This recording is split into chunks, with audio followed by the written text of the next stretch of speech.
This week on the Daily Nebraskan podcast, the government shutdown has effects in Lincoln, a peek into campus gun culture, and the Innovation Campus gets even greener. For the DN, I'm Daniel Wheaton. For the first time in 17 years, the federal government has shut down. National parks, research for the flu vaccine, and many more government-funded projects will be unoperational until Congress can pass a continuing resolution to fund the government for the rest of the year. As I'm recording this, there is still a stalemate between House Republicans and the White House. The University of Nebraska-Lincoln will be mostly unaffected in the short term, but the ROTC program and financial aid could face trouble if the shutdown lasts more than a week or so.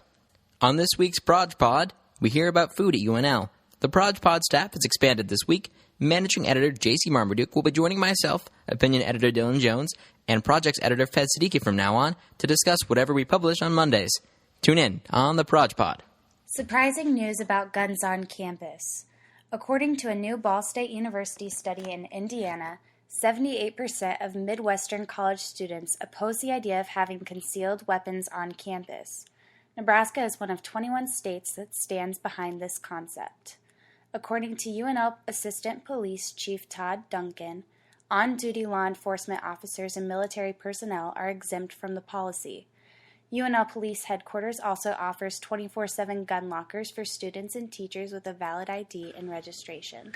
UNL can now keep better track of students studying abroad. It's called MyWorld. It's an electronic database added to the Education Abroad.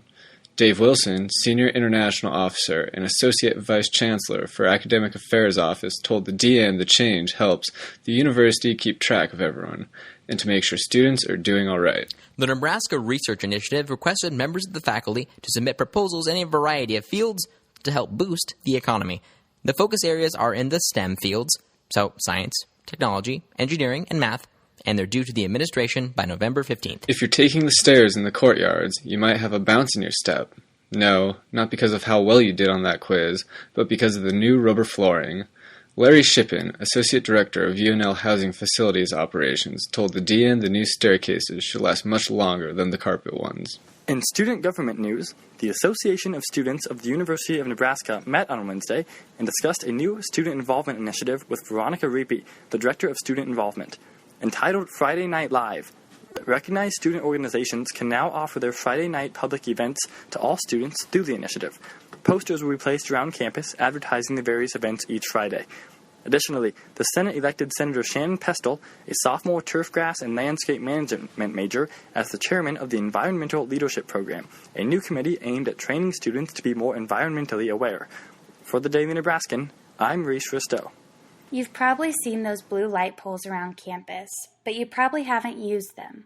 The blue emergency telephone poles on campus may be out of date, according to University of Nebraska-Lincoln Police Chief Owen Yardley. Now the UNLPD and the Association of Students at the University of Nebraska-Lincoln are thinking about creating a blue light app system for smartphones to replace the older blue telephone poles. The blue light app is currently in use at 9 other universities.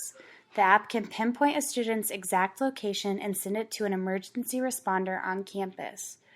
By tapping twice on the campus safety button on the app, the exact location will be sent to the police dispatcher. The other button on the app is labeled Alert Contacts, where a person can put in their emergency contacts who will be notified by a pre-written text message. UNLPD is not sure if the app will be implemented on campus, but in the meantime, Yardley thinks it is best if students have both the UNL Police and 911 programmed into their cell phones at all times. October is LGBTQA History Month. For the next few weeks, there'll be events celebrating the successes and struggles of this community. Eric Alva, the first Marine injured in the Iraq War, kicked things off. He publicly came out in a push against anti-gay, don't ask, don't tell policy in the U.S. military. Looking ahead, wrestler Hudson Taylor will hold a talk on being a LGBT ally on October 10th. The Innovation Campus is becoming even more innovative with green energy. Olson Associates is designing and installing a pump system that uses wastewater from the Teresa Street wastewater plant to heat and cool facilities on the new campus.